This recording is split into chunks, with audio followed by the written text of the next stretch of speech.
जय हिंद दोस्तों। Super cluster classes में आपका स्वागत है।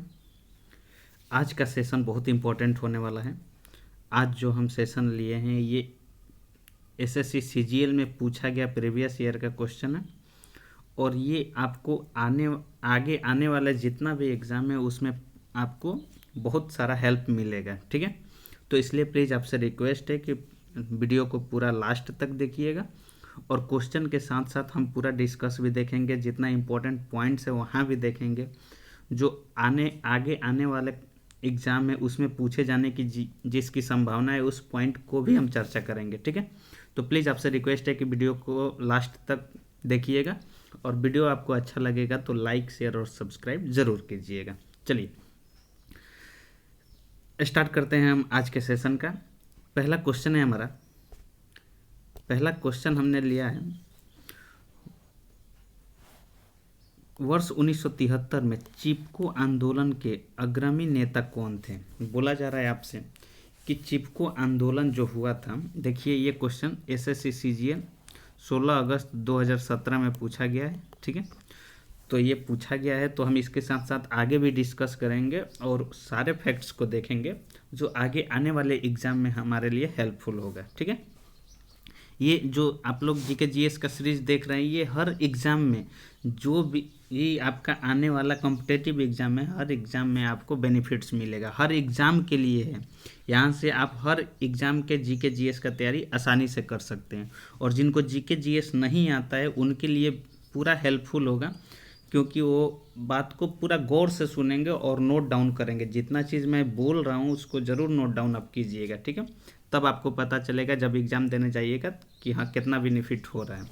चलिए क्वेश्चन स्टार्ट करते हैं। वर्ष 1973 में बोला जा रहा है चिपको आंदोलन के अग्रणी नेता कौन थे, यानी कि 1973 में चिपको आंदोलन हुआ था तो इसके नेता पूछा जा रहा है आपसे। तो देखिए ऑप्शन 4 ऑप्शन दिया गया है, साभाजी बाबा आमटे, सुंदरलाल बहुगुणा और मेघा पटनायक। तो इसका सही आंसर हो जाएगा सुंदरलाल बहुगुणा।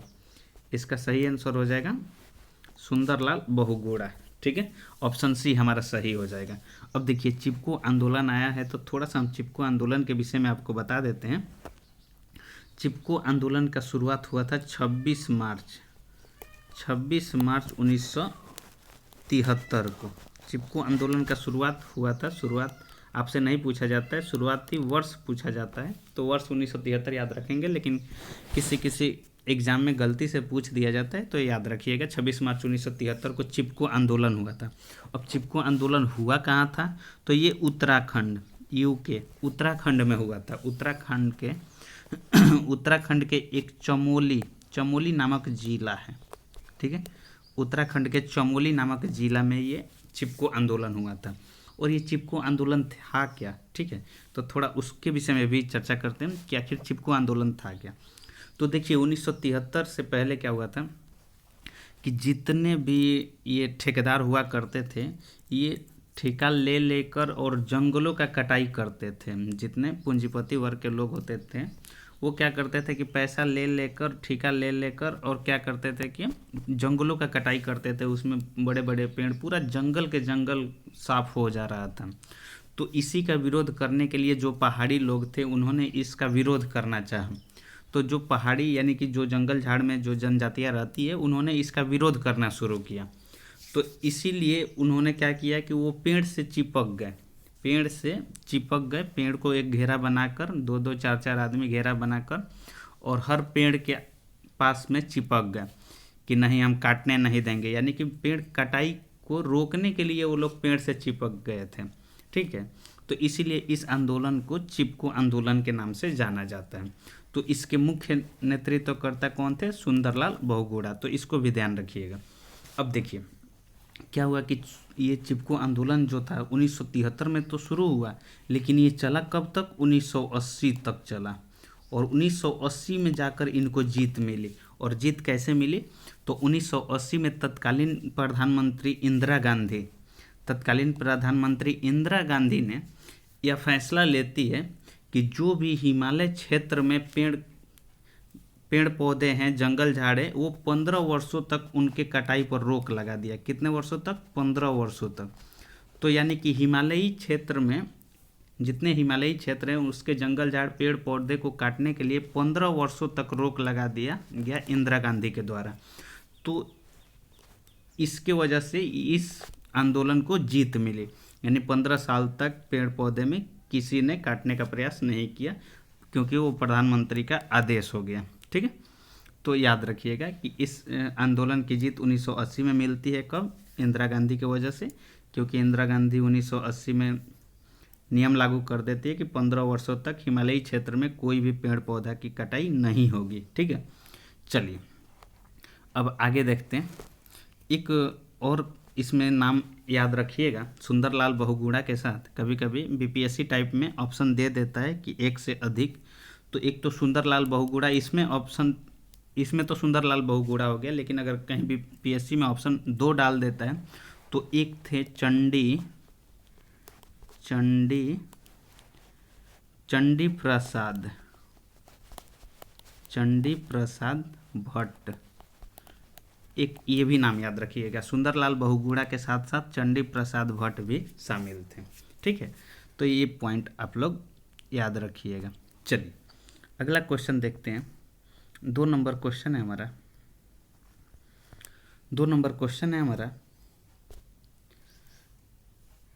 ठोस अवस्था से सीधे गैसीय अवस्था, यानी ठोस अवस्था से सीधे गैसीय अवस्था में परिवर्तन की प्रक्रिया को क्या कहते हैं? बोला जा रहा है कि ठोस अवस्था से सीधे अगर गैस में कोई वस्तु परिवर्तित हो जाती है तो उस अवस्था को, उस प्रक्रिया को हम लोग क्या कहते हैं?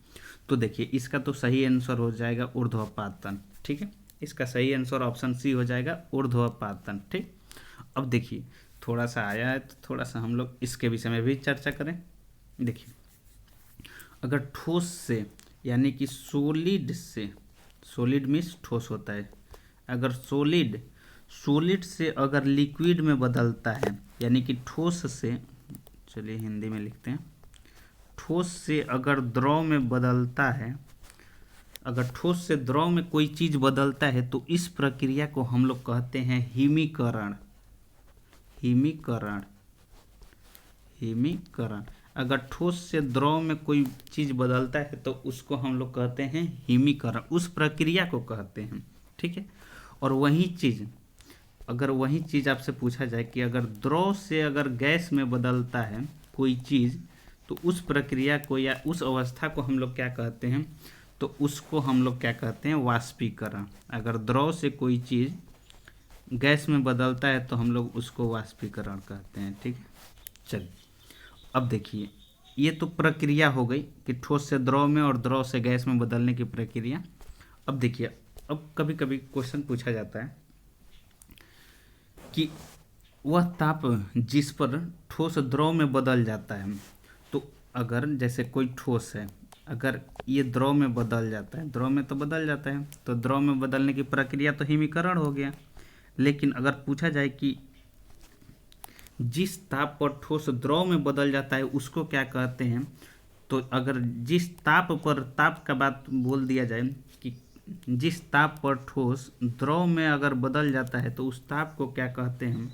तो उस ताप को उस वस्तु का गलनांक कहते हैं। ठीक है, ये याद रखिएगा। ठीक है, अगर किसी ताप पर अगर ठोस द्रव में बदल जाता है तो उस ताप को उस वस्तु का गलनांक कहेंगे। ठीक है, तो ये पॉइंट आप लोग ध्यान रखिएगा।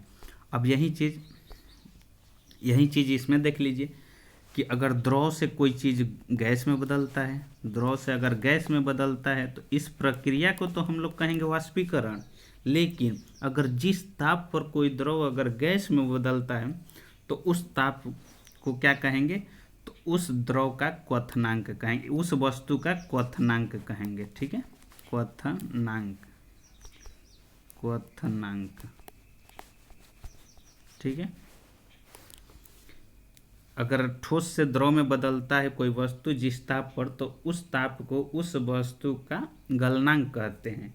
और द्रव से गैस में कोई वस्तु बदलता है, जिस ताप पर द्रव से गैस में बदलता है उस ताप को उस वस्तु का क्वथनांक कहते हैं।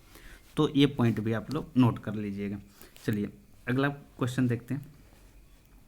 अगला क्वेश्चन है हमारा, आवाज़ की माप की मात्रा क्या है? तो आवाज़ की माप, ये क्वेश्चन देखिए एसएससी सीजीएल 2016 में पूछा गया। ये क्वेश्चन बहुत बार पूछा जाता है कि साउंड जो होता है, साउंड को मापने की मापने का यंत्र जो होता है उसको किस में मापते हैं हम लोग? डेसिबल में मापते हैं। ठीक है, तो इसका सही आंसर हो जाएगा डेसिबल। चलिए अगला क्वेश्चन है हमारा,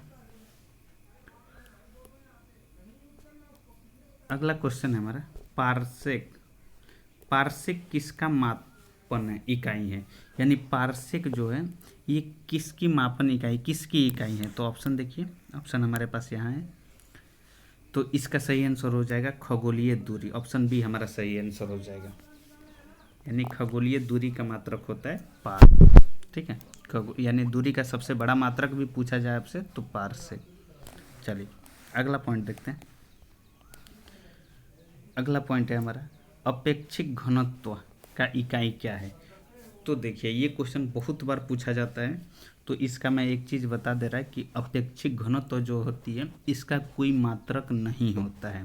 तो ये पॉइंट आप लोग ध्यान कर रखिएगा कि इसकी कोई मात्रक नहीं होती है, यानी अपेक्षिक घनत्व का कोई मात्रक नहीं होता है। ये क्वेश्चन बहुत बार पूछा जाता है, तो अपेक्षिक घनत्व का कोई मात्रक नहीं होता है, ध्यान रखिए। अगला क्वेश्चन है हमारा, अगला क्वेश्चन है किसी आदर्श द्रव की श्यानता कितनी होती है? तो किसी आदर्श जल की जो श्यानता होती है वो शून्य होती है। ठीक है, किसी आदर्श द्रव की जो श्यानता होती है वो शून्य होती है। अब देखिए, अब श्यानता आया है, श्यानता को इंग्लिश में विस्कोसिटी कहा जाता है। तो अब श्यानता आया तो थोड़ा सा श्यानता के विषय में हम लोग जानते हैं। चलिए, श्यानता क्या है? श्यानता का मतलब होता है, श्यानता का मतलब होता है कि वैसे चीज़ जो नीचे गिराने पर फैल जाए,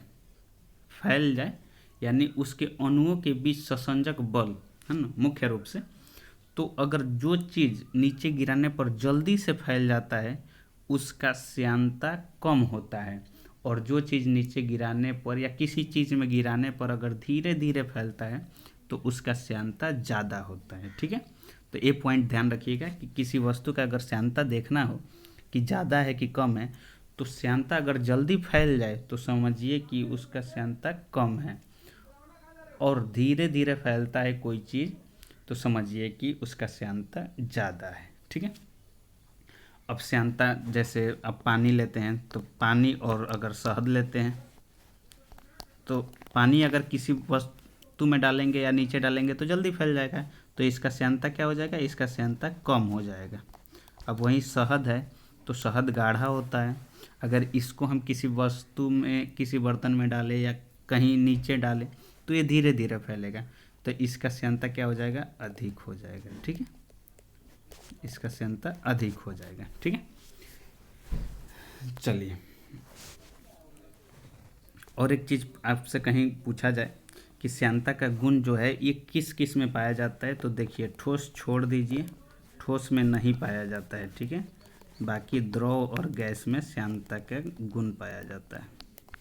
ठीक है, तो आपको कभी कभी फंसाने के लिए ऐसा क्वेश्चन दिया जा सकता है कि निम्नलिखित में से किस में श्यानता का गुण नहीं पाया जाता है, तो ठोस में नहीं पाया जाता है, बाकी द्रव और गैस में श्यानता का गुण पाया जाता है। ठीक है, चलिए अगला क्वेश्चन देखते हैं। अगला क्वेश्चन है हमारा, अगला क्वेश्चन है गांधी जी द्वारा असहयोग आंदोलन किस कारण वापस लिया गया? तो देखिए, गांधी जी द्वारा असहयोग आंदोलन किस कारण वापस लिया गया, कारण पूछा जा रहा है। तो देखिए, असहयोग आंदोलन हुआ था शुरुआत 1920 में। असहयोग आंदोलन की शुरुआत 1920 में हुआ था। ठीक है, गांधी जी द्वारा किया गया था। अब 1920 में आंदोलन बहुत अच्छा चल रहा था, तब तक एक घटना घट गई जिसे हम लोग चौरी चौरा कांड के नाम से जानते हैं। ठीक है, चौरी चौरा का कांड जो कि 5 फरवरी 1922 की घटना है। 5 फरवरी 1922 को चौरी चौरा की कांड हो जाती है। चौरी चौरा जो कि गोरखपुर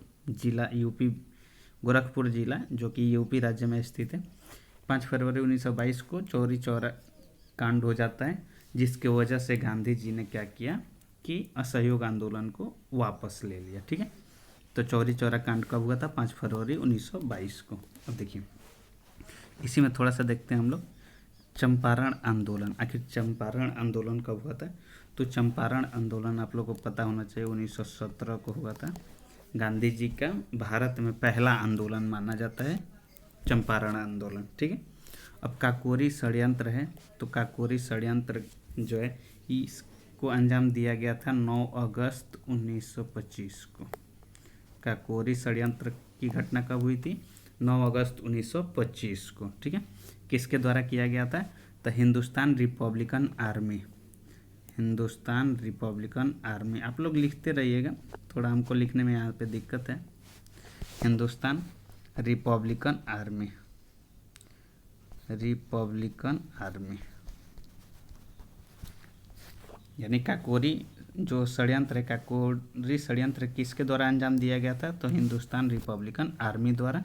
ठीक है, अब एक क्वेश्चन और फंसाने के लिए पूछा जाता है कि काकोरी षड्यंत्र जो है इसमें किन किन को फांसी दिया गया। ठीक है, तो नाम याद रखिएगा, राम प्रसाद बिस्मिल, आप लोग नोट कर लीजिए, राम प्रसाद बिस्मिल, राम प्रसाद बिस्मिल ये मुख्य नेता थे। काकोरी रेल कांड का मुख्य नेता कौन थे? राम प्रसाद बिस्मिल। तो राम प्रसाद बिस्मिल आप लोग नाम लिख लीजिए, नाम मैं बता रहा हूँ। एक राम प्रसाद बिस्मिल हो गए, दूसरा नाम लिखिए अशफाक उल्ला खां, अशफाक उल्ला खां, और तीसरा राजेंद्र लाहिड़ी, और चौथा नाम रोशन सिंह। ठीक है, तो ये 4 नाम आप लोग नोट कर लीजिएगा। ये चारों नाम जो है इनको काकोरी षड्यंत्र मामले में इनको फांसी दे दिया गया। ठीक है, चारों आदमी को। और एक चीज़ पूछा जाता है कि काकोरी रेल कांड जो है, काकोरी षड्यंत्र को ही काकोरी रेल कांड कहा जाता है। ये पॉइंट नोट कर लीजिएगा, काकोरी षड्यंत्र को ही काकोरी रेल कांड कहा जाता है, चाहे काकोरी रेल लूट कांड भी कहा जाता है। ठीक है, तो देखिए काकोरी रेल कांड में एक क्वेश्चन और फंसाने के लिए पूछा जाता है कि काकोरी रेल कांड में कौन भागने में सफल रहा? तो भागने में सफल रहे थे कौन? चंद्रशेखर आज़ाद। ये पॉइंट भी आप लोग नोट कर लीजिएगा। ठीक है, चंद्रशेखर आज़ाद ये जो थे ये भागने में कामयाब रहे। ठीक है, बाकी 4 आदमी को मैं नाम फिर से रिपीट कर दे रहा, राम प्रसाद बिस्मिल, अशफाक उल्ला खां, राजेंद्र लाहिड़ी और रोशन सिंह, ये 4 आदमी को फांसी का सज़ा मिला। ठीक है, अगला क्वेश्चन है हमारा बारदोली, बारदोली आंदोलन। तो देखिए यह एक किसान आंदोलन है, बारदोली आंदोलन। यह आंदोलन मुख्य रूप से हुआ कि टैक्स में 30% की वृद्धि कर दी गई थी, यानी कि जो टैक्स था, जो खेत पे टैक्स लगता था उसमें 30% की वृद्धि कर दी गई थी। इसी के विरोध में ये आंदोलन चला, और इसका विरोध किसके द्वारा किया गया था?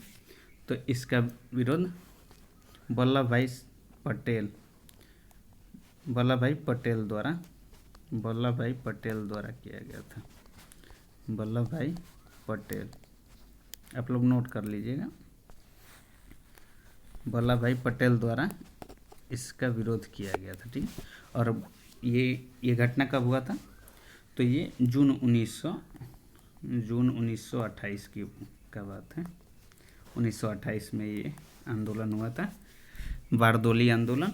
और इसी आंदोलन के तहत गांधी जी ने वल्लभ भाई पटेल को सरदार की उपाधि दी, और इनके साथ साथ भी बारदोली की जो नागरिक थे, महिलाएं थी खासकर, उन्होंने भी वल्लभ भाई पटेल को सरदार कहकर संबोधित किया। ठीक है, तो ये पॉइंट भी आपसे कभी कभी पूछा जाता है। ठीक, चलिए ये पॉइंट भी आप लोग नोट कर लीजिए। देखिए हम इस सेशन में वैसे ही क्वेश्चन लाते हैं जो ऑलरेडी एग्जाम में पूछा गया है, और डिस्कस के साथ हम वैसे चीज़ पे डिस्कस जरूर करते हैं जो आगे आने वाले एग्जाम में पूछे जाने की पूरी संभावना बनी रहती है। ठीक है, क्योंकि एग्ज़ाम देते देते आदमी का एक्सपीरियंस हो जाता है, तो इसलिए हम खासकर वही चीज़ आप लोग को बताते हैं जो एग्ज़ाम में पूछे जाने की पूरी संभावना बनी रहती है। कहाँ कहाँ से क्वेश्चन उठाता है अच्छी तरह से पता चल जाता है। ठीक, चलिए, तो प्लीज़ आप लोगों से रिक्वेस्ट है कि वीडियो को स्किप ना कीजिएगा, पूरा वीडियो देखिएगा, पूरा वीडियो देखिएगा, आपको ज़्यादा बेनिफिट्स मिलेगा। चलिए अगला क्वेश्चन है हमारा, पूना समझौता। पूना समझौता महात्मा गांधी और डैश के बीच में हुआ था, यानी कहने का मतलब कि पूना समझौता जो हुआ था वो महात्मा गांधी और किन के बीच हुआ था। तो इसका सही आंसर हो जाएगा doctor B R Ambedkar. Option D हमारा सही हो जाएगा। डॉक्टर भीमराव अम्बेडकर और महात्मा गांधी के बीच में पूना का समझौता हुआ था। ठीक, अब चलिए, अब पूना समझौता आया तो थोड़ा सा पूना समझौता पे हम लोग बात करते हैं। चलिए, पूना समझौता। पूना समझौता मुख्य रूप से 24 सितंबर 1932 को हुआ था। पूना का समझौता 24 सितंबर 1932 को हुआ था। और उस समय गांधी जी पूना के यरवदा जेल में बंद थे, यानी गांधी जी को बंद कर दिया गया था पूना के यरवदा जेल में। तो यरवदा जेल में ही ये मीटिंग होती है, पूना के यरवदा जेल में गांधी जी और भीमराव अंबेडकर के बीच में। ठीक है, और ये जो समझौता होता है, इस समझौता में पृथक निर्वाचक मंडल को समाप्त कर दिया जाता है। क्या? पृथक निर्वाचक मंडल। पृथक निर्वाचक मंडल, पृथक निर्वाचक मंडल को समाप्त कर दिया जाता है। और इस समझौता के तहत विभिन्न प्रांतों में दलित के लिए सीटें सुरक्षित कर दी गई। ठीक है, यानी कि दलितों के लिए सीटें सुरक्षित रख दिया गया। ठीक है, और लेकिन इनको पृथक नहीं किया गया, बल्कि हिंदू धर्म में ही इनके लिए सीट रिजर्व कर दिया गया। ठीक है, नहीं तो भीमराव अंबेडकर का कहना था कि क्योंकि उस समय में छुआछूत इतना चल रहा था कि कहिए मत, छुआछूत का बहुत ज़्यादा बोलबाला था। तो इसलिए भीमराव अंबेडकर दलितों के लिए पृथक निर्वाचक मंडल चाहते थे। लेकिन जब गांधी जी के साथ इनका समझौता हुआ तो गांधी जी ने इनको सलाह दिया कि आप पृथक निर्वाचक मंडल नहीं, आप भी हिंदू धर्म के ही हैं, तो इसलिए हिंदू धर्म में हम आपको कुछ सीटें आरक्षित कर देते हैं। तो ये इस समझौता में क्या हुआ कि विभिन्न प्रांतों में दलित वर्ग के लिए कुछ सीटें आरक्षित कर दी गई। ठीक है, तो ये पॉइंट भी आप लोग नोट कर लीजिएगा। चलिए, अगला क्वेश्चन है मैच द फॉलोइंग। ठीक है, मैच द फॉलोइंग, निम्नलिखित को मिलान कीजिए, मिलान करना है। तो है आर्य समाज, ब्रह्म समाज, वेद समाज और प्रार्थना समाज। ठीक है, तो इनको मिलाना है। तो देखिए इधर फाउंडर दिया गया है, ये फाउंडर आप लोग बहुत इंपॉर्टेंट है, आजकल बहुत हर एग्जाम में ऐसे पूछा जा रहा है, मैच द फॉलोइंग। ठीक है, तो ये पॉइंट आप लोग देखिए। सबसे पहले आर्य समाज आया है, तो हम लोग पहले आर्य समाज पे बात करेंगे। तो देखिए आर्य समाज का जो स्थापना हुआ था तो ये हुआ था 1875 में। मैं आर्य समाज का बात कर रहा हूँ। पहला पॉइंट, 1875 में आर्य समाज का स्थापना किया गया था। और किनके द्वारा किया गया था? दयानंद सरस्वती। आर्य समाज का स्थापना किनके द्वारा किया गया? दयानंद सरस्वती द्वारा किया गया था। और कहाँ पर किया गया था ये पॉइंट भी आप लोग देखिए, बम्बई। ये पॉइंट अभी तो संस्थापक पूछ दिया है, केवल संस्थापक पूछ दिया है। कभी कभी क्या करेगा कि सन पूछ देगा आपसे, और कभी कभी क्या पूछ देगा? जगह, यानी स्थान पूछ देगा कि किस स्थान पर किया गया था। तो इसलिए मैंने ऑलरेडी ये पॉइंट आपको नोट करा रहा हूँ कि आपको आगे आने वाले एग्जाम में अगर अभी संस्थापक जैसे पूछा है, अगर बाद में सन पूछ दे, समय ये तिथि पूछ दे, तो आपको दिक्कत ना हो, या स्थान पूछ दे तो भी दिक्कत ना हो। तो सबसे पहला चीज़ हो गया हमारा 1875 में आर्य समाज का स्थापना दयानंद सरस्वती द्वारा। और कहाँ पर किया गया? बम्बई में किया गया। ठीक, पहला तो हो गया, पहला का ऑप्शन हमारा क्या हो जाएगा? पहला दयानंद सरस्वती, यानी कि ये पहला हो जाएगा हमारा। ठीक है, अब चलिए दूसरा आया है ब्रह्म समाज। तो चलिए अब ब्रह्म समाज के विषय में थोड़ा चर्चा करते हैं, उसके बाद हम लोग ऑप्शन देख लेंगे। ब्रह्म समाज जो है, तो ब्रह्म समाज 1828 में आया। ब्रह्म समाज की स्थापना 1828 में किया गया था। और किसके द्वारा किया गया था? तो राजा राम मोहन राय द्वारा किया गया। ठीक है, तो ये पॉइंट आप लोग नोट कर लीजिएगा, राजा राम मोहन राय द्वारा किया गया। और यही चीज़ आपसे पूछ दिया जाए कि कहाँ पर किया गया था, तो कलकत्ता में। ठीक है, यानी कि कलकत्ता में किया गया था। ठीक है, तो ये पॉइंट भी आप लोग ध्यान रखिएगा। तो ब्रह्म समाज का स्थापना कौन आ गया? राजा राम मोहन राय। ऑप्शन 2 हमारा सही, ये ऑप्शन 2 हो जाएगा ये वाला। नीचे हम लोग कुट वर्ड देखेंगे। ठीक है, हम थोड़ा सा पहले इनके विषय में चर्चा कर ले। वेद समाज, अब वेद समाज आया है तो पहले वेद समाज के विषय में थोड़ा सा जान लें। वेद समाज का स्थापना 1864 में हुआ था। ठीक है, वेद समाज की स्थापना 1864 में होता है और किन के द्वारा होता है?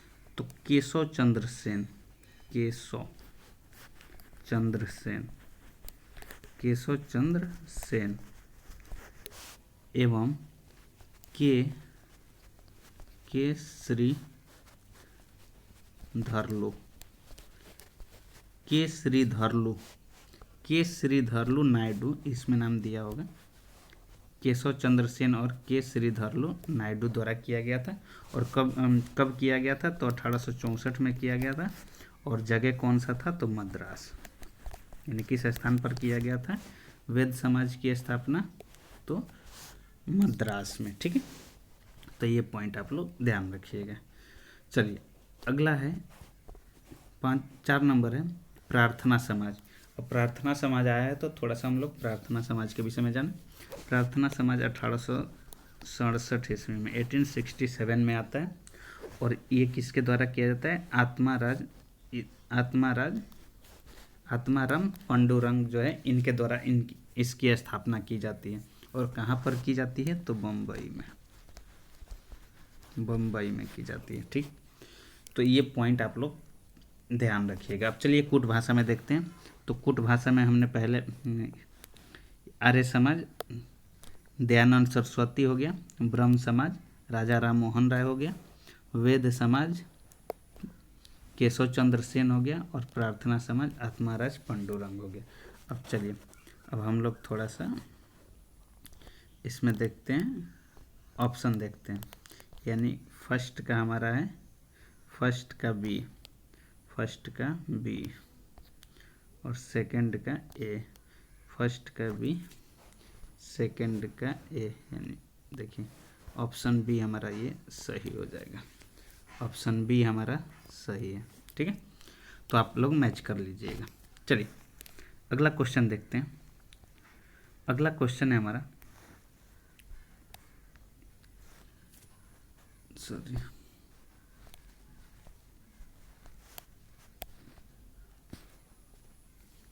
अगला क्वेश्चन है डॉक्टर बी.आर. अम्बेडकर द्वारा किस अनुच्छेद को संविधान का हृदय व आत्मा संदर्भित किया गया?